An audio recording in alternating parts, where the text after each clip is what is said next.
All right, fellow owners, welcome back to another TFFL webcast. It is Tuesday, September 26th. We're looking ahead to week 4, TFFL action here in 2017. Let me introduce the panel to get started. Our commissioner, skipper of the Sponge Fishermen, Chief. Hi, Stick. Hi, everybody. Berto from Jack's Giant Killers. Hi, Stick. How are you? Good, good. Hank, holding up the fort for the K-Wheels, 0-3, but happy to be here. Regardless, happy to be here as always. See how much you're willing to engage, Sure. and our special guest also 0-3, the Lizards, Rich, Lizards King. Welcome. You're missing something. King and ruler. Reigning Pack Bowl champions. He can Pack Bowl champion. Pack Bowl while he's on through. Where is the Pack Bowl? Would you like to see it? I might have remembered if it were in the picture. Would you like to see it? Sure. I'll take you over where the family's watching TV real quick. It's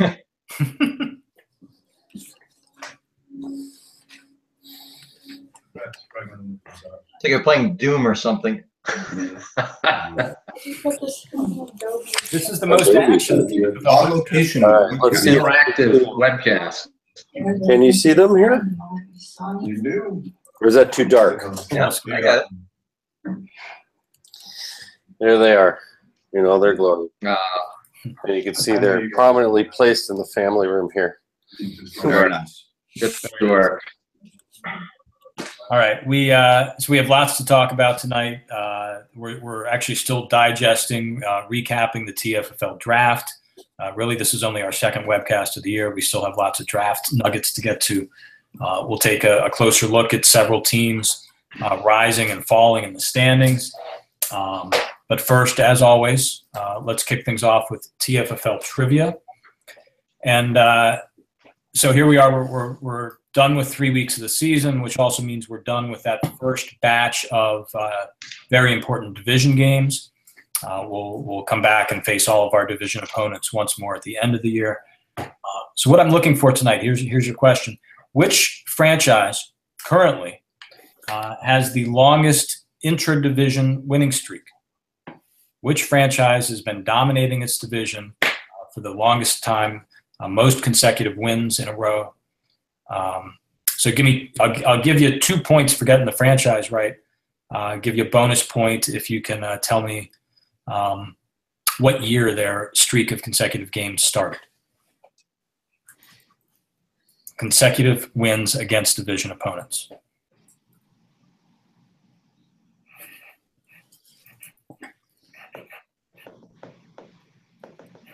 All right. If you're watching at home, write down your answer. As our panel is doing, we'll give you the correct answers later in the show. Before we get to our roundtable discussion, Hank, why don't you recap the standings? Again, a little too early for anybody to panic or celebrate, but things are starting to take shape.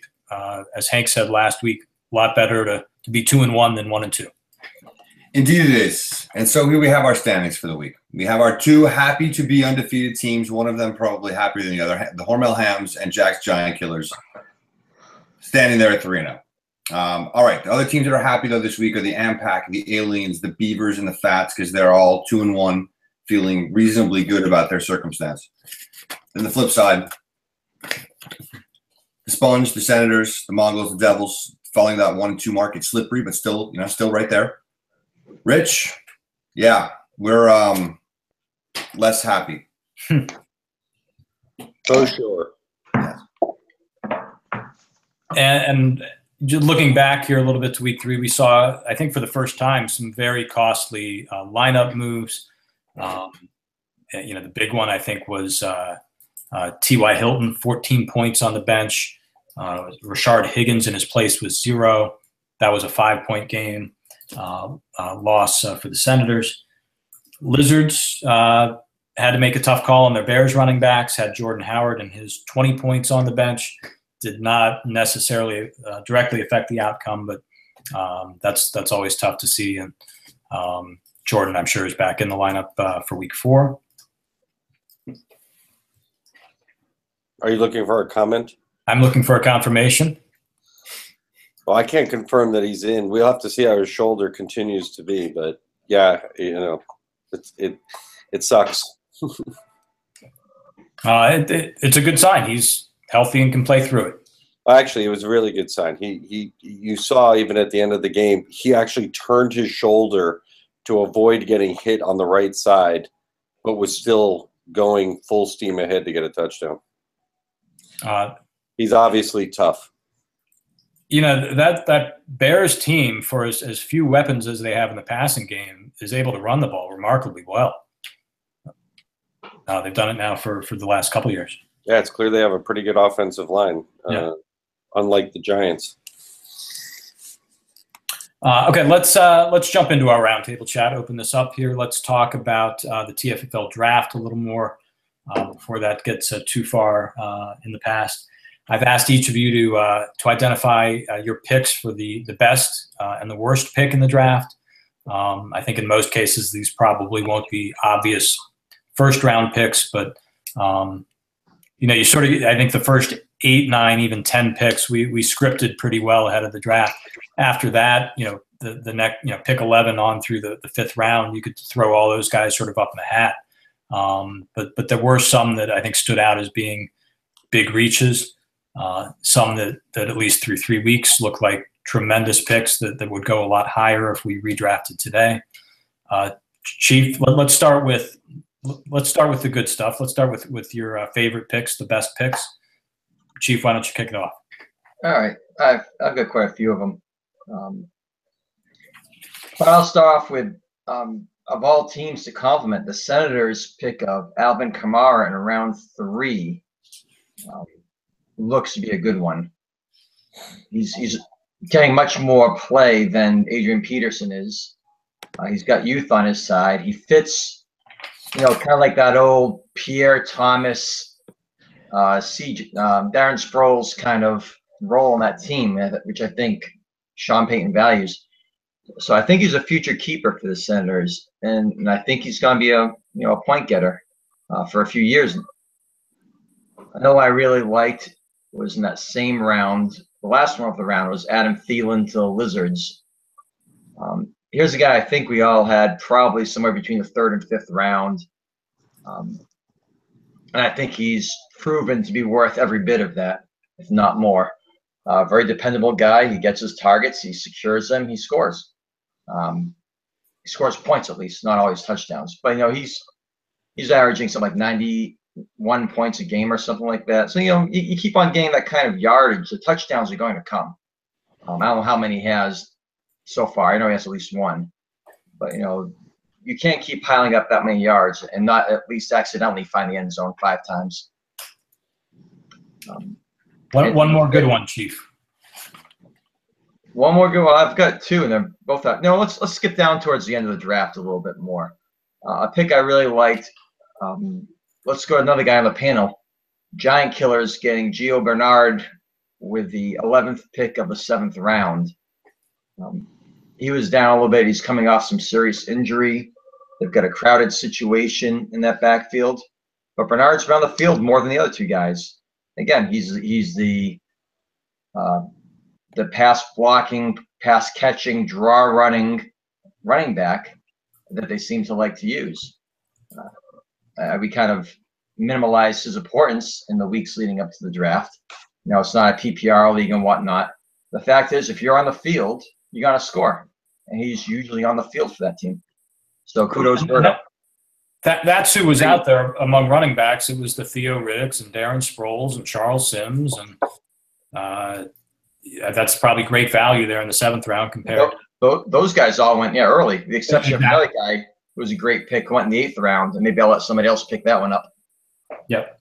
All right, Berto, who do you got? Give me a couple picks here. So the good, again, going back to the Senators again, and Chief mentioned Kamara, which is what I had circled, but also Chris Carson too. And again, maybe it's a little bit of hindsight. Maybe if he was buried right now in the depth chart, it wouldn't jump out. But the fact that this guy was getting some talk, towards the end of August, the week leading up to draft, that he was definitely going to have a role. And you can't always, and I've learned this having Seattle running backs, you can't always go by what Pete Carroll says, because everyone is the next greatest thing. So I've learned to temper my expectations on Pete Carroll talk. But at the same time, this guy did have some pub going into the week before draft, and Kramer got a starting right now anyway, rookie running back at. That's a good one. Well, the thing with Carson, Berto, is you could see it. He dominated in the preseason games. Yes. We all probably should have ranked him a little higher, because it wasn't just pub from Carroll. He looked good on the field. And I'm kicking myself for not picking him up where I picked Moncrief. I did have a momentary thought about Carson, and I didn't do it. But anyway. And then, we talked about the Lizards draft, and I'll just, throw out a couple names here. Tariq Cohen at 73, again, backing up Jordan Howard. And again, hindsight, would I think it's a great pick, right after the draft? No, but again, this is another guy you heard a lot about going into the draft. And just the fact that we draft so late in the TFL, there was news about him late, but still, he went at number 73. Go first round, and Kareem Hunt, I think, putting themselves, again, winning a Pac Bowl and being able to have that number 4 pick, and actually getting Kareem Hunt after winning a Pac Bowl, to me is awesome, and I think that's another great pick there as well. Thank you. All right, let's segue there then to the Lizards. Yeah. So Rich, who jumps out at you as being a really smart pick? Well, I gotta go with consensus on what Kramer did with Kamara, Carson, and Brown, for that matter. Those 3 picks are fantastic. What's most surprising is I wasn't happy with his first pick with Mixon. I think he should have chose somebody else. Nonetheless, the other one that stands out to me is Chris Thompson. That was a guy who we saw turn on the Jets a bit last year, and the guy is one. Every carry averages 13 yards. He has 4 touchdowns on 26 touches for the year. That's insane. Now, it may not be sustainable, but you look at where he got him there, and you're like, this is one of the top 5 running backs right now on those limited touches, which is pretty amazing overall. So that's a guy that I thought, for where he got him in the draft there, was just perfect. He's going to be a big contributor for him. He already has been. Yeah. Did you want to say something? Yeah, I was going to say Nick has this penchant for drafting Redskins running backs. He is a bit of a homer in that regard. And I think a lot of us thought he might take Pirine in the first round. Yeah. Just nice work by Nick getting the much more productive Thompson in the 8th. Yeah, and Pirine certainly didn't do himself any justice taking away Fat Rob's job this week. So others that I like, had Berto not pointed it out, I was going to look at myself and Tariq Cohen there. Obviously, I did that for the backup purposes. It was a smart pick. I was surprised he was still there at the time, and that's turned out to be a winner. And of course, I'm loving Hunt. But the other one that I thought was really good, where is it? Where the Wheels got Robert Woods, that can turn into a real gem for them. He's been lighting it up, and some of the catches he was making have been outstanding, at least from what I've been watching. That's another one that I think is pretty good. Hank, anybody left out there that Yeah, I had a couple. I like Thompson a lot. Obviously, that you just said that. I'll give the Lizards a little credit with Cooper Kupp at the end of that round as well. Looks like he might be somebody you can play. I've been hoping on Robert Woods, I think, since he's a rookie. So I hope he comes around. But the other one I think is showing out to be pretty good right now is at the end of the 9th round, getting Jalen Richard to the AMPAC as another running back that they can plug in there. It's another guy that does a lot with very little. Yeah, exactly. And you never. I mean, if Marshawn Lynch, slows down, he might get plenty of carries later in the year. So that's pretty good.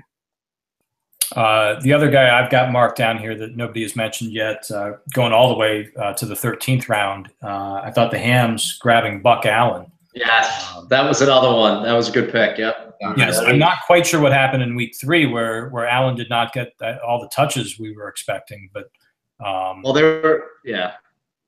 But that's going to be a guy he can use throughout the year as long as he stays healthy. Yeah, now that you're in that round too, Stick, your selection of Hogan there was pretty solid too. Yeah, I was just going to throw a little kudos to Stick. I think getting Darren Sproles in the 4th and Chris Hogan in the 5th were very good picks. It's unfortunate what's happened to Sproles, but I was talking him up as a potential keeper. He was definitely the main guy in that backfield there, up until his injury. Mm-hmm. And Hogan's just. He's the one dependable guy Brady really has right now. Yeah. I should tell you guys, I almost had a trade. I was about to trade away Darren Sproles this past weekend. Couldn't quite get a 3rd-round pick out of somebody for next year. Nice. Did anybody see how do you tear your ACL and break your wrist on the same? I saw the play live. It actually did not look like anything spectacular. It almost looked like he got sideswiped, and he must have got hit on the wrist, and then as he fell, twisted it. But it did not look like even that it was going to be a serious injury. Yeah, he apparently, I don't think he went back in the game, but apparently was on the sidelines for a while, and he was nursing his wrist. But yeah, ACL at the dog park. Yeah, I think they were surprised at the ACL. I'm not even sure it happened on the same play. Did it? Yeah, it did. Was it the same play? Yeah. All right. In a much speedier fashion, we don't need to beat people up, and we do need to move along here. But I know you've got picks out there for your worst picks. Give them to me real quick. A little bit of commentary if you want, but let's go through this quick. Hank, why don't you start us off this time? I will get the joy of ripping Kramer, taking Mixon second. I think that was the wrong. I think probably a lot of you may have that one marked. I have that marked as a bad pick. I covered that in the last one. He did have 100 yards this week, but yeah, but so did. Where's Jeremy Hill? How's he doing? And how Gio Bernard we already talked about as being somebody like earlier, and we're talking about the Bengals who continually are going to throw the ball more as the weather changes and. I have no faith that that's the guy you take at the number 2 overall pick, especially when Cook and Kareem Hunt are there. Hey, if that's the guy he likes, good luck. I didn't like that. I'll pass it to you guys. I'll also just say that the Beavers taking McCaffrey 3 I didn't like as well because Cook and Hunt were both still available. So yeah, I agree with that. So I'll leave it there. I thought the order of the top 5 picks was out of whack, and the people who benefited, unfortunately, are freaking Ralph and Berkman. I tell you, I was praying that he was going to take McCaffrey. I was praying he was going to take McCaffrey at that point. And Hunt didn't go. The Beavers were always taking him. Yeah. Well, we watched the NFL draft with Bill, and he seemed really high on Dalvin Cook, and I don't know what would have gotten him off of Cook during the preseason. So yeah, I didn't quite get that one either. But we've talked enough about the top 5 picks. Other bad picks out there, Chief.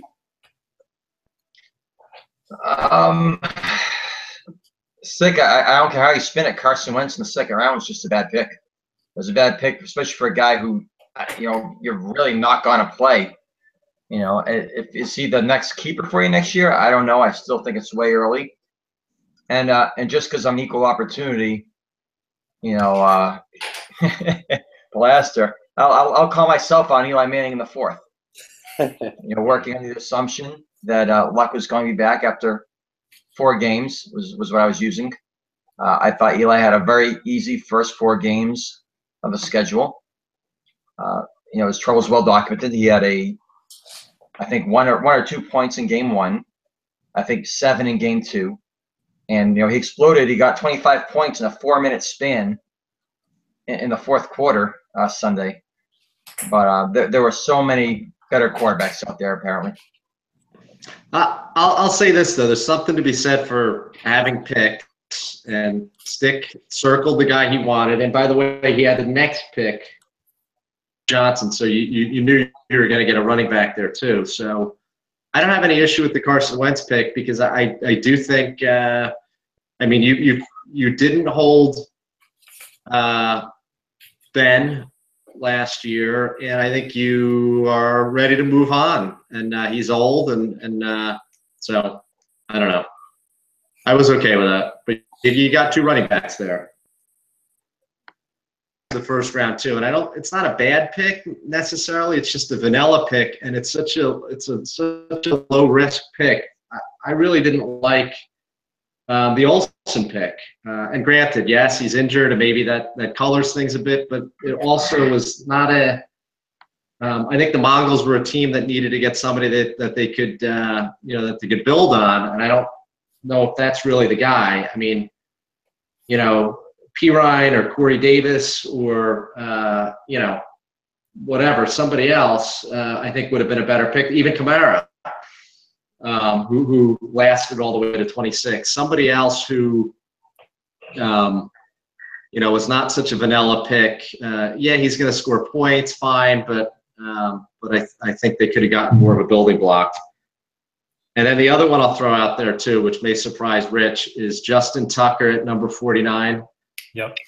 I love kickers early, but that was even too early for me.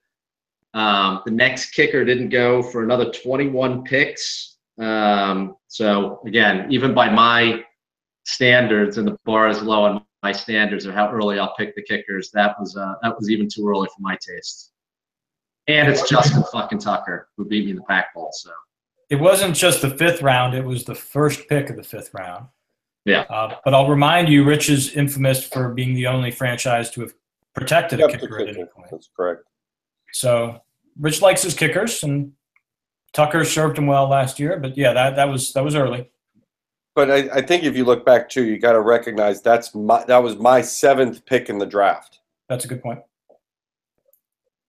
I could have maybe I could have waited, but I didn't have a couple of picks after that, and that I had already made 7 picks. Okay. I'm looking at that too. Richie did well. Yeah, you picked Zay Jones 8 picks later, so you could have done it there, but you did not have a pick in the net. Now you did. You took Tyrod Taylor, so that excuse is bullshit. No, I was definitely missing picks after that. No. Yeah, no. You took Tyrod Taylor. I must have had him late. No, it flopped, right? So you had the first pick in the 5th round, and then the picks flop, and then you had the last pick in the 6th, and the first pick in the 7th, which you got Tariq Cohen. He also had a 9th pick in the 5th.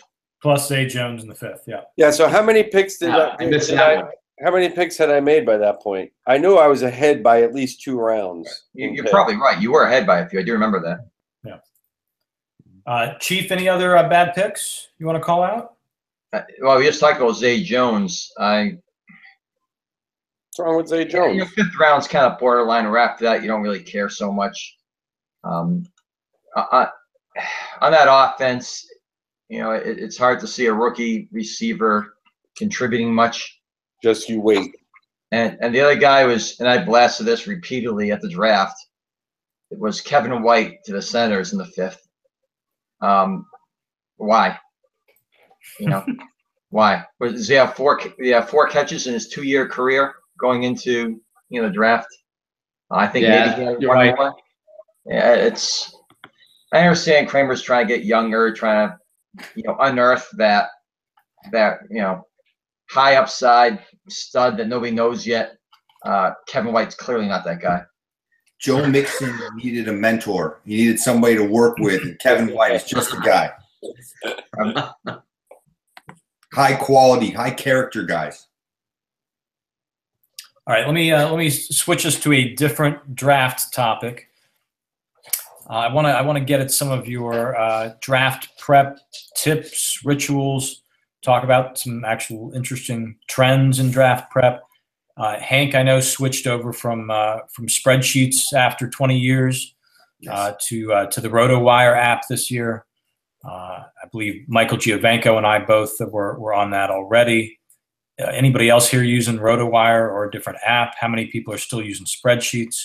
Let's start there, and then I've got a couple other questions on this matter. So I have a program that I've used. Oops. Sorry, go ahead. No, I have a program I've used for several years. So not RotoWire, but a different one.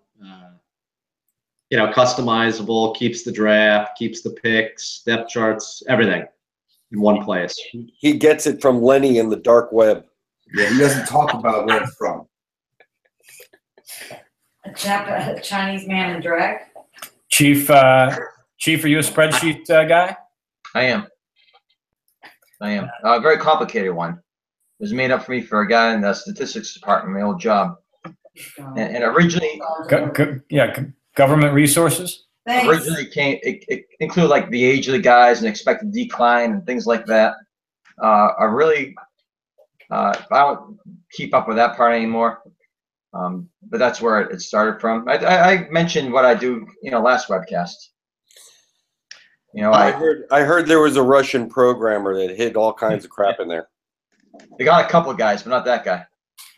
I mean, Chief, do you literally have like spreadsheets up on the wall? Do you have a war room? No. I tell you, I have a single spreadsheet, and I go through team by team, and I project every skilled player on that team's season.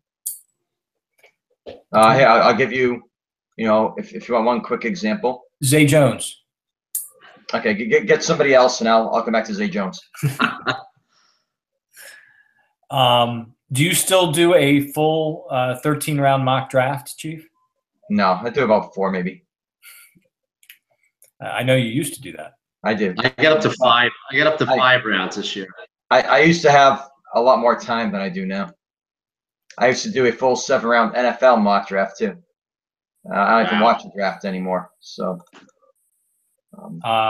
tell me what kind of things you guys are looking up. Offensive line rankings, strength of schedule. Are there certain things? Berto, I know you always like to go through the exercise of forecasting emerging NFL offenses. How do you sort of take outside information and apply it to your initial rankings? So I have the program. The program is a lot about organization too, right? So you have all of the information there. You can do the draft. It puts all the, you do the draft order and the picks and everything. That's all about organization. And then you have a couple tabs that are about notes and, what guys maybe you should pick late, or, a note about an offensive line. And then there's things like, you don't want to make mistakes of, if you do draft 2 kickers, having them in the same bye week, you got to keep track of all that stuff. And it's just different, different tabs on the program, just to keep track of. But a lot of the research you have to know by looking things up, to your point, offensive lines and, coaching changes and all that stuff should, weighs into it a little bit for sure. Yeah. So I had Zay Jones for 51 catches for 413 yards and 3 touchdowns. I had him ranked as a 10th round pick. The top guy I had was Dalvin Cook, who I had rushing. I just opened a tab. Screw me up here. I am rushing for 888 yards and 9 touchdowns. Then 565 and 3 through the air. So I go pretty detailed for right or wrong. And again, it starts with looking at what the team's done over the last couple of years, how many pass attempts they've had, how many plays total they've run. And it's a very long process. Wow. Obviously, it served me very well. All right, one more sort of draft-related question for our roundtable. But this is a different type of draft. Let's imagine we're starting over with the TFFL. We're redrafting. It's a keeper league. We posed this question 3 or 4 years ago. I think a lot of us, several of us, went with Andrew Luck as our answer. So on the heels of our Andrew Luck conversation last week, I don't think any of us at this point would answer him as the number 1 overall pick in this redraft. Who would you make as your 2017 first overall pick if the TFFL were starting today? My answer hasn't changed. Aaron Rodgers. I think that was his initial instinct, and I was wondering whether people saw enough years left in his career to justify that. I'll jump in quick. We were talking about it. I mean, I like Aaron Rodgers. I think that's a great pick. We are a touchdown-based league, so having a rock-solid quarterback, we all know is very important. So Rodgers, has got what, 3 at least 5, 6 years maybe left in his prime career. So that's a pretty good pick. Other great names I'll throw out are Ezekiel Elliott, Le'Veon Bell. As guys you may want. David Johnson definitely would have been on top of that list before the season. I think guys like Brady, who are lighting it up, are probably not close because of their length of the career that's left. Somebody will get to have a magical season with him, for a year or two. But it's still a running back league too. We need touchdowns. Yeah, I'd have to agree. I probably wouldn't go with a quarterback personally. If it was the start, David Johnson would be my pick, hands down. That way, if he was healthy, that would be my pick. Going forward, I'd probably really be thinking about either Bell, as Phil just said, but I wouldn't. Right now, knowing what we know, I wouldn't sleep on Cook or Hunt either, as really good options for a touchdown league where I'm looking for youth and someone to build around. Yeah. I'm kind of in the same boat. I think I would start at running back, just due to the age of the quarterbacks who are really good out there. Again, I think Rodgers is a good one, but maybe that's the only one. But I'd probably start at running back, and I'd go through the list, and I'd be like David Johnson, injury right now, and we're talking about for the rest of this year. I'd probably cross him off, and then Zeke. I'd hold on to that for a second, but he's a bit of a wild card, a possible suspension coming up. That's why I didn't mention it. Yep. Then you look at Le'Veon Bell, suspensions, injuries. And then to Rich's point, I may get down to Hunt, frankly, and Fournette, and I may think about them. But at the end of the day, I probably would circle back to Zeke and maybe take him and hold my nose a little bit. And then if it's the next round, it could be the quarterback round, or honestly, maybe I even wait longer than that and take a younger quarterback. So I think it would be Zeke, Hunt, or Fournette or Cook. Chief. Yeah. I'm sorry. That was good. Remind me who you like, Chief. I'm a little loopy. Aaron Rodgers. Thank you. All right. So I'm going to be the lone voice then speaking out for potentially a receiver. I'm a little surprised nobody's mentioned Beckham. He scores touchdowns. He's young. He's probably more so than anybody else mentioned aside from the rookie running backs here. He's a guy you can count on for 10 years. Whereas you're not going to get 10 years out of Rodgers. You're not going to get 10 years out of a running back in all likelihood. And we've talked about this, the shifting landscape, receivers getting more important, more valuable.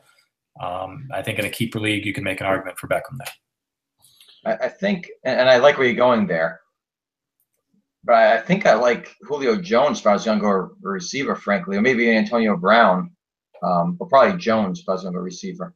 Yeah, I like the way you're thinking. Mm-hmm. My only issue with Jones is he just doesn't score a ton of touchdowns. But yeah, his name comes to mind as well. He's hurt too right now. He got dinged up. Don't worry about that, Richie. He's always a little dinged up. I was just about to say that. He's always a bit dinged up. But he always plays. Yeah. So is Beckham now. Yeah. Right. No. Those guys are dinged up because they don't practice until Friday. That's just how it is. They play the most dangerous. All right, so I want to start talking about a couple specific teams here. Let's not spend too much time on any one of them. We'll bring some folks on for maybe an eye interview with Berto We'll really go in depth later in the year. But let's in fact start with Berto. Let's talk about the Giant Killers, one of our 3-0 teams with scores of 43, 53, and 57.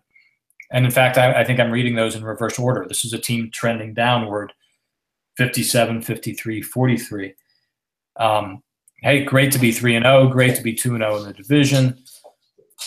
Let me start with Berto himself. Give us an honest answer. Are you feeling great about this team, or are you worried about this team? No, I mean, I am worried. But 3-0 is a good place to be. Yes, but I have concerns. And it was funny. I was texting Michael today, and he congratulated me on the 3-0, and I congratulated him on the 3-0. And then I said I got some work to do. I got a few walls to patch and a couple, leaky pipes to duct tape and some paint to put on the wall. But we're gonna go out. We're gonna try and find a player or two that's gonna help us and see what we can do here. So,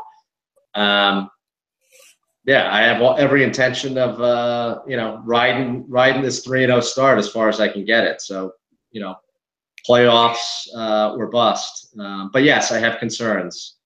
And the mediocre running back strategy is, has not panned out thus far. They've scored some touchdowns. Gillislee's been fine, and Terrence West had a couple touchdowns first couple of games, but there for sure. All right, panel.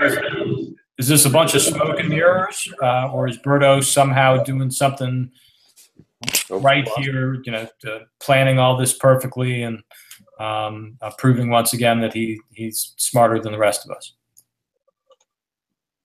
You asking me? Yeah, I definitely want to hear from you. Berto laid down this week, and my team sucks, and I couldn't beat him. And I'm bitter about it. I'm angry about the whole situation. But this team is not that good, and we should beat Berto this year. He should not be 3-0. He should not win. Yet here we sit, and he's one of the two teams that are there. And until somebody knocks him out, he's the team to beat. So he's not good, but I couldn't beat him. Yeah, this is definitely a smoke and mirrors job. It's not even smoke and mirrors. It's kind of obvious what's going on. Yeah, there's no smoke. But the fact is, to be 3-0 with your team not playing nearly at its optimal is it's good fortune, and it bodes well for his postseason appearances. And we're looking at a team that's starting Kenny Galladay and Marquise Lee at wide receiver. I mean, studs. Corey Davis will get back healthy. Andrew Luck gets back. Dante Moncrief's going to be a better play. There'll be plenty of wide receivers available, in 2-3 weeks, to which he can improve his team, even the FAIR route. So, yeah, right now he's very fortunate to be 3-0. Green Lizard. He probably profiles as a 1-2 team. The fact is he's 3-0. And, as long as he keeps his head above water, he's going to be a player, he's going to be a buyer, and his team won't be as bad as it is right now. Yeah, I think Berto's team is been pretty fortunate in terms of matchups, in terms of who he's playing. He's definitely got a little work cut out for him, and it starts hopefully with the Lizards this week. Go Lizards! Beat the evil Giant Killers. I'll take the Lizards on that this week. We need something, man. We need something. Go Lizards! All right, so if we might assume that the Giant Killers aren't going to go undefeated and may not even hold up as the best team in this division, is it the AMPAC? Let's shift gears, talk about one more team. I want to talk about the AMPAC. We've talked a lot about them over years past as they've had just some horrific records for 2 or 3 straight years here. I think if you don't mind me starting out, I just played them. Their time has come back, and I think that they will likely win this division. I think that there's no question they have the strongest running backs in the league. and could rotate them. He may make a couple of bad choices over the course of the season, but even if he does make a bad choice, chances are 2 out of 3 are going to do pretty well in any given week. He did a nice job rounding out his receivers. Even a pick like Streaky Gabriel is a great pick late in the draft. Somebody he could plug in on a bye week. And as soon as this weekend, first friggin' series, he plugs in and gets the Alex Smith to Tyreek Hill bit is good. That's going to be a dynamic duo all season long. Kansas City doesn't look like they're going to slow down their scoring anytime soon. Maybe he also ends up making a trade or picking up a couple of good folks in free agency. But he's definitely going to be a tough team, and that the center for him is going to be those running backs for years to come. Chief, I don't have your commish report right in front of me, but did you call the Impact the favorite in that division? I don't think I said that, but I think they are. Okay. And I you did allude to something like that, Chief. Though. Okay. You alluded to something about it. Going to something Richie just touched on. We've talked for his running backs now, starting with last year. How good he was going to be with Elliott and Gordon, adding somebody, let alone adding 2. But what he did to build his receiving core with veterans, Fitzgerald, Keenan Allen, Martavis Bryant, Delaney Walker, he's really insured himself. If his rookie ranks hit the wall or whatever happens, he's still in pretty good shape. He's got those veteran point producers, and he's going to go as far as his quarterbacks can take him. That's the big question. If Russell Wilson ends up being a top 6 quarterback, top 8 quarterback, he's a serious Pac Bowl threat this year. Yeah. The Ampac are back from the wilderness. I mean, they've been, making trades, collecting draft picks, being bad, and getting really good draft picks. And their running backs are phenomenal. There's no doubt about it. But all the other, and Chief actually highlighted what I was going to say about some of the veteran receivers. I mean, they've kind of filled the gaps. And we've talked about Russell Wilson before. Can he be a good fantasy quarterback? We know he's a good NFL quarterback. He put up 34 points this week, although he was on the Ampac bench because they started Alex Smith. But he gets his game in gear, and like Chief mentioned, and they're gonna be a very tough out. And I'm scared, and I don't like to see it, and I don't think Phil does either for however many years with these running backs coming up. So we just got to deal with it. And just for the record, the opening line in the Ampac Lizards blurb was, well, the Ampac should be the clear favorites to the NoCo East.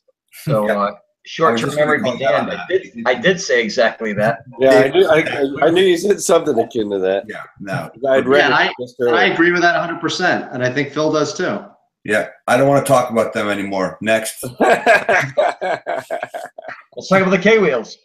No, next. Phil's ready to talk about shuffling divisions. Let's talk about Pam Anderson. Yes, let's talk about Pam Anderson and Kate Moss in their finest glory. Absolutely. Who was the girl at the top too? She was cute. Oh, Kay Adams from the NFL Network? Yeah. Oh, fantastic. My God, I love her. Yeah. Good Morning Football every morning from like 8 to 11. Good Morning Football. Good Morning Football. So, yeah. Chief, another thing I think you mentioned in your commissioner report is reminding us of the importance of having a consistently strong quarterback, which is something I've always agreed with. And I think that's going to be the big issue with the Ampac is I think they're going to win games, as they just showed with Alex Smith at quarterback, or even with a mediocre Russell Wilson at quarterback. The question is, I think if Russell Wilson, as you said, is top 6, then that's a Pac Bowl favorite team right there. I wonder if at some point they may try to go make a move for a Tom Brady or somebody even stronger than Russell Wilson. That would be really scary. You know what Kramer's going to ask for Tom Brady? Yeah. It's got to be one of those 2 running backs he drafted this year. One. They'll be both in a one. And one he drafted last year. Yeah. Right. It'll be Zeke plus Cook and your one. And your firstborn. Yeah. That reason I don't see a trade being made. Yeah. And I was skeptical of Tyreek Hill, but that guy is a legit, not just NFL number 1 receiver, but a fantasy number 1 receiver. So Ralph's got points at that position too. I think the important thing to realize with Tyreek Hill is that he's not just a receiver, but he's big in their kicking game. He's returned a few every year, or had his few spectacular plays last year. He's and a running back. They'll hand the ball off to the guy too. I mean, they work him into the offense in multiple ways. He's one of those, and I'm hoping Tariq Cohen ends up being like that too. But it's the same sort of deal. And if he plays all of those positions, he will not be on the field all that long. He's going to get killed. You may be right. He's a true number 1 receiver. He will not be returning very much. You didn't draft Kareem Hill, so you can keep using, Kareem Hunt to use Tyreek Hill at running back. Exactly. He'll be a gimmick play guy, but I mean, but he's a gimmick guy. He's not going to run a lot, but he's going to carries a game, maybe two times a game. They'll do a reverse or they'll do something interesting. Sure, wildcat, whatever. But that's the thing. You take 2 runs a game. You take 2 punt returns a game. They're throwing him a ton of little bubble screens to put the ball in his hand. He's actually looks good down the field. He's a playmaker. He's getting 10+ touches a game, if not more, and half of those are in opportunities for him to score 10 points if he takes it all the way. Yeah. But again, what I'm impressed with is he's actually catching the ball downfield. He's getting a lot of catches, a lot of yards. He's a guy you can put in there as your number 1 receiver and expect 10 points a game perhaps. So good for Ralph. Good for Ralph. His team's going to be a threat this year, and it's been fun. I mean, his performances have been all-time worst. 1-12, extended periods of struggles here. So at some point, you like to see people come back. We saw this coming, and we'll see just how strong this team can be this year. I don't like him. I don't like him seeing coming back at all. I like when he's really bad. Me either. It would have been fine with him in that dark hole. But it's not an automatic thing, and I present to you Exhibit A, the Senators. How long they've been really bad and had high draft picks and are still really bad. So let's give Ralph a little bit of credit for turning this thing around. Yeah, sure, I agree. No. All right, let's start looking ahead to Week 4 action. Chief, let's quickly run through the schedule and see what our game of the week is. Sounds good. Well, we get the Beavers at the Sponge. We have the Mongols at the Senators, the Lizards at the Giant Killers, Aliens at K-Wheels, and Dirt Devils at Hams. So what we have going on is the non-divisional interconference game, intra-conference games. Game of the week, and I've tabbed them twice in 3 weeks now. Boba Fett's at the Ampac.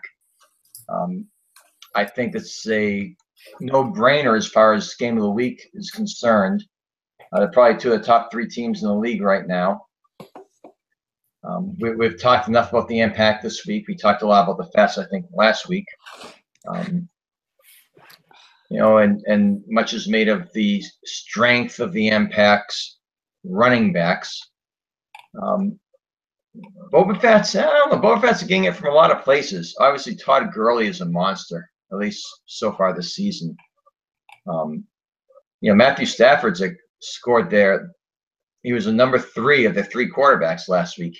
Kaiser and Prescott. So they have talent and depth at quarterback. Obviously, you can only use one at a time, right? And it's not like they have too many studs out there, with the exception of Gurley. It's just that everybody's a contributor. They don't pull a lot of ones out of their lineup. So I think that's your game of the week. They're both 2-1. They're both 1-1 within their division. So I think it should be a well-fought game. Hank, what do you see? I think that'll be a good game. Yeah, I mean, the Fats were strong first couple weeks. They not so as much this last week. It's the Lizards Killers. I'm really hoping to see the Lizards win. That to me is the game of the week. Right on. At least as far as this panel is concerned. And then the Hams are playing. Who'd you say? The Devils. The Hams are playing the Devils. Yes, That's correct. Yep. Yes, that's hey, Nick is he's in need of showing something as well as he goes, and we'll see. Michael's off to a clear lead in the conference, and that he needs to win those cross division games as well. Hey, I'm looking at something. Did the AMPAC beat the Fats 122-35 in Week 10 last year? Is that right? You're seeing this. It's on the. If you go to the scoring preview.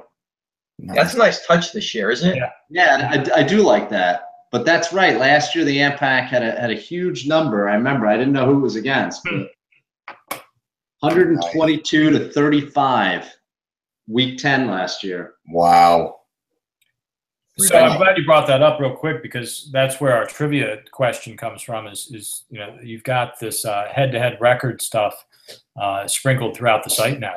Easy to track some of this stuff, especially in light of the TFFL archives not being updated as much as they should be. Someone should get on that. Hey, on our game of the week. I mean, I think that it's always matchups for me. The AMPAC have a ton of home games. They have Russell Wilson against Indianapolis. They have Leonard Fournette against the Jets. On the other hand, the Fats have a ton of road games. Matthew Stafford's playing against the Vikings, a good Vikings defense. Michael Crabtree against Denver and their secondary. So to me, it looks like the AMPAC, especially as we just talked about them being such a strong-looking team. I think this is setting up for another win for them. Yeah, if I'm looking at some of the games, I'm actually interested in that Devils-Hams game. I think that could be a really decent matchup the way Nick's been putting up points. We'll see what kind of magic the Hams can pull together to continue their streak. But that could be an interesting matchup. Again, once again, Nick pulls rabbits out of a hat, much like Berto's luck of driving, low scores and getting wins. The Devils keep winning, and they put up points here and there. So that's going to be an interesting matchup there. Nick can't even tank properly. Yeah, that's right. Killers are playing good defense. Yes, they are. They're playing very good defense. On the other hand, the Lizards have an amazing team, yet we can't get them all on the field, and we certainly can't get. We're between bad luck and bad starts, just picking the wrong guy. Although nothing really would have helped me this week, because if you looked at my lineup, the only thing that would have helped, and there's no way I would have done it, which would have been to play Tyrod Taylor instead of Cam. I really thought this was going to be Cam's breakout week against New Orleans, and seeing how that defense is played, I figured I'd really get something out of him. So no matter what else I had started, I was going to come up short unless I played Taylor. Hey, Rich, let me ask you a tough question. I want an honest answer. I'm happy to take any questions you have about the 0-3 Lizards. Have you actually had the conversation with Adam, or maybe just with yourself, where you've said, if we go to 0-4, or if we go to 0-5, where this question goes. If we do, it'll be a combination of just really bad luck. There's no way when you look at my team, we should end up in that position. I agree. But if that happens, it happens. There's no panic button here, though. We have a team that we feel very good about for years ahead. It's a very young team. It's a good team. I think that the bigger concern, if Tyrod Taylor can't step up to be our quarterback, then we're going to have to look at other options there. Outside of that, the rest is filling around a lot of really good guys. 3 amazing receivers, and if you look at my depth at receiver, I have tradable assets there for sure. for those who would be interested at some point. But then you got the two quarterbacks, and Jordan Howard and Hunt are going to be lizards for a long time. And then now we got Tariq Cohen and a few other, scabs to try and fill up some stuff and see if somebody pops. But, we got to fill in that last RB3 spot and a quarterback to really make sure we turn on the Jets all the time. All right. Well, I'll say good luck, Rich. Thank you, brother. I'll say good luck. I need some good luck. I haven't had any yet. Good But luck. I got this, and it usually makes losing feel a lot better when I turn to this every day, every Sunday. And since I've been there 3 years in a row and I have it does quell the loss a little bit, the 0-3 start. And I'd like to say good luck to the K-Wheels, but I can't do that this week either. No, I got the Aliens this week. We got a head-to-head matchup. Yeah, good luck. Big week for both of you, though. Yeah, 1-3, you can start to see the hope, and 1 week at a time. 1 week at a time. Dig it out of the hole. All right, let me give you guys a trivia answer. Then we'll turn to our commissioner for perhaps a rant. Any So, reminders? Stick, the answer to I didn't have paper, so I emailed you my trivia answer. All right. Why don't you go ahead? Well, let me restate the question. Again, we've just wrapped up the first round of divisional play this year. So I'm looking for the franchise that has the most consecutive in-division wins. And how far back does that streak stretch? Rich, who did you have? I had the Giant Killers. Okay. And Hams going back to 2015. Giant Killers and another Hams 2015. The correct answer is indeed the Hormel Hams. Oh, Nice. Their streak goes all the way back to 2013. Wow. I believe the number is 14 straight wins against the Senators and Sponge. That's That not is right. amazing. Really? Dude, I think the Senators beat him a couple of years ago. Maybe I'm wrong. I've got to confess, this question is actually sourced from the Hams. oh, I come didn't on. want to tell you that at the outset, or you all would have guessed the Hams. he's starting between him and what Phil was dealing with earlier. You might have to start reconsidering a shuffle of divisions. Well, I think Chief is going to fact check that question. Yeah, that doesn't sound right. That I doesn't think the sound Senators right. beat him a couple of years ago when that Hams went 5-8. I find it hard to believe that they won 4 games against the division. This is all the more reason to update the archives, my friend. Let's count these as provisional points, and we'll make sure this is correct. But I definitely got the 1. 2 points for those of you who picked the Hams. I got the Hams. No, just one. We're keeping score here. There's no 2-point things. I offered up 2 points. What? I offered up 2 points for the correct team.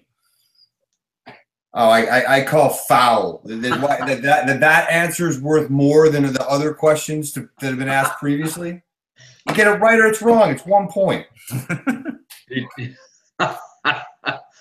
The overall standings with 1 point per question. Chief leads with 3. Berto is in second, tied with me with 2 each, and the guest has 1. Those are your standings. How does the guest have 1? The guest has 1 from Mike Banco getting the question correct.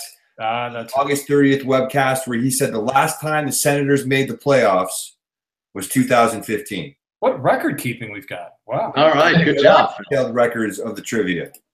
That's fantastic. Good, All right, so good job. we will make sure we've got the correct records here. We'll double check Michael Giovanco's. Put these in the archives once you get them up to date. All right, just for the record, I said 2015, so I don't know what Chief had. I had 2015. Yeah, so neither one of those got the bonus. Nobody got that. I'm looking at the seasons now. 2012. I'll do this after we get off the air. All right, so let me turn to you now, Chief. Reminders, any big rants for us this week? What was that last part? Rants, reminders? No rants. I'll give the opposite of a rant. I'll give a rave, which is, my God, Tony Romo is the best color man I think I've ever heard Really? in an NFL booth. Good. Really? He is I haven't had the pleasure yet. He is calling out specific plays before they happen. That's awesome. Is saying things like, this needs to be an 8-yard out to your best, and it just happens like he calls it. And that kind of insight is just, no, I like Collinsworth a lot too, but I think Romo is the best I've seen. I caught the end of it. I caught the end of that game, and it was really good. You know, that's the first time I caught him. I'll be honest with you, John. Collinsworth is good. He hits good points, but he gets annoying so quick because he doesn't shut the hell up. And that's, I think, Romo's greatest danger too. He's got an odd timbrous voice, and he talks a lot more than Michaels, a lot more than most color guys do. And we'll see if that becomes a problem down the road. But good on you, Tony Romo. Yeah, he's good. We have another London game this week. We have Miami against. I can't believe I already forgot it. New Orleans. Yes, thank you. Miami against New Orleans. Another 9:30 Eastern start. New Orleans is a team that has lots of fantasy players on it. They usually start. Make sure they're in their lineup before you go to bed on Saturday night. Thursday, we have a good Thursday night game. So they have Green Bay against somebody. Chicago. Yeah. Chicago. So it should be at least worth watching. That's all I got. I mentioned on the report, and Stick, you mentioned it earlier on this webcast. How much consistency in the quarterback is key to winning games, and I think you're seeing the bulk of a sponge in the Lizards' problem this year is just not getting consistent. I mean, great double-digit performances from a quarterback, and it's awfully hard to overcome that week in, week out. Ralph can get by with Nate from Russell Wilson. Not too many other teams are going to be able to do it. So hopefully, Lizards, Spongefish will be able to turn this stuff around this week. But I wish you all luck, even Berto. Maybe you can win like 25-22 this week. No. I'll take it. I'll sign up for that. Yeah. No. You're just saying the Lizards need a turnaround. I forgot that was a head-to-head matchup. Maybe they'll lose 25-22 this week. There you go. No, we don't like that. I'm noticing that the aliens who I play this week were tied 10-10 lifetime. So this is the 21st lifetime meeting between the K-Wheels and the aliens. I think Sticks got me by 3 games or something like that. Well, keep in mind that they're only tracking it through like 2000 or something. Oh, okay. So not all the way. Yep. So, but anyway, yeah, at least as far as they're concerned, we're 50-50. I have a rant. Can I give a rant? Yeah. But just, Rich, hold off 1 second. Yeah, no problem. Sure, and there's some like bogus matchups in there too, like during playoff week. Oh, yeah. Matched up. Right. Go ahead, Rich. So I'd like to know just real quick, how everyone feels about these games in London overall. I'm not a big fan of it. I don't give a crap to start 9:30. They want to play rugby over there and other types of stuff. Great. Football could stay right here and start at 1 o'clock, just like it normally does. You got your Thursday game, you got your other game. They want to come watch football, make it an American trip. Come on over and see a game over here. I think it's detrimental to the teams, and I think Baltimore suffered from that this week. I think that the Jaguars, who've played there 5 times now, know the routine. They know how to get it down. They, maybe that's an advantage for them to some degree, but I don't like it personally. I don't like the early game, and I don't like that they have to have teams travel over there and make that detrimental to a team during the season. You've seen teams on the West Coast traditionally play poorly when they come east. I don't see a reason why you'd give a team a disadvantage like that. 2 quick points. I want to wholeheartedly agree with Berkman. I do not like the London games. I think this is a cash grab by the NFL to try and open up the European market for some God unknown reason. I think it is compromising football. It's too thin now. You get it Thursday night, you get it Sunday, all day long. It used to be you had a 7-hour period. It was everything, and it's too much. And I forgot what my other point was, but it's a rant on Thursday football. I mean, on London football. And Thursday. Get Thursday out of here. We can start it after Thanksgiving. That's fine. But the Thursday game, I don't care. Yeah. Well, I like the Thursday game. I wish there were better games. I like having something on Thursday to watch, but I think that is a more competitive disadvantage than the London games are. Don't get me wrong, I don't watch the London games. The novelty's worn off. I just don't care to make it that long of a day to watch football anymore. But yeah, I Rich, your point's well taken. That's a heck of a schedule adjustment to make.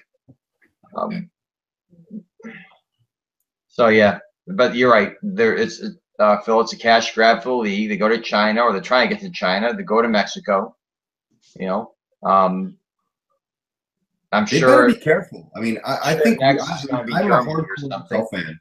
And my fandom is at a low point right now. I'm in terms of desire to make sure I'm there to watch the games, making sure my schedule is clear, and reading about it incessantly all week. Yeah, sure, the K-Wheels suck, so I don't care. But the Vikings are awesome, and I'm excited about that. And I don't know. I'm just – whether it's all the concussion shit, whether it's all the money stuff, whether it's all the Trump and anthem stuff, and it's just – I'm less in love with football than I have been. Wow. This turned dark. I can understand what you're saying about all that, Phil, but I don't know, the Sunday AM game, I was okay. And maybe the reason was, for me, I had a soccer game at 1:30 that was a travel game, so I was out of commission from noon till about almost 4 o'clock and just got the end of the – so I was very happy to wake up Sunday morning. Oh, there's a football game, have a couple cups of coffee, and watch that game, because I knew I wasn't going to watch a lot of the 1 o'clock games and maybe not settle in on the couch until 4:30 or so. So I have no issue with the Sunday game in terms of it being on. I mean, that's fine. I do hear what you're saying about some of the other stuff, and I agree. There's a lot of noise, obviously, with a lot of things going on. But just specifically about the Sunday early game, I have no issue with that. Frankly, you know, if the Jags-Ravens game is on at 1 o'clock and I have the football package, I'm not turning it on anyway. So to watch it at 9:30, sure, gives me something to do as I read the paper and drink my coffee that morning.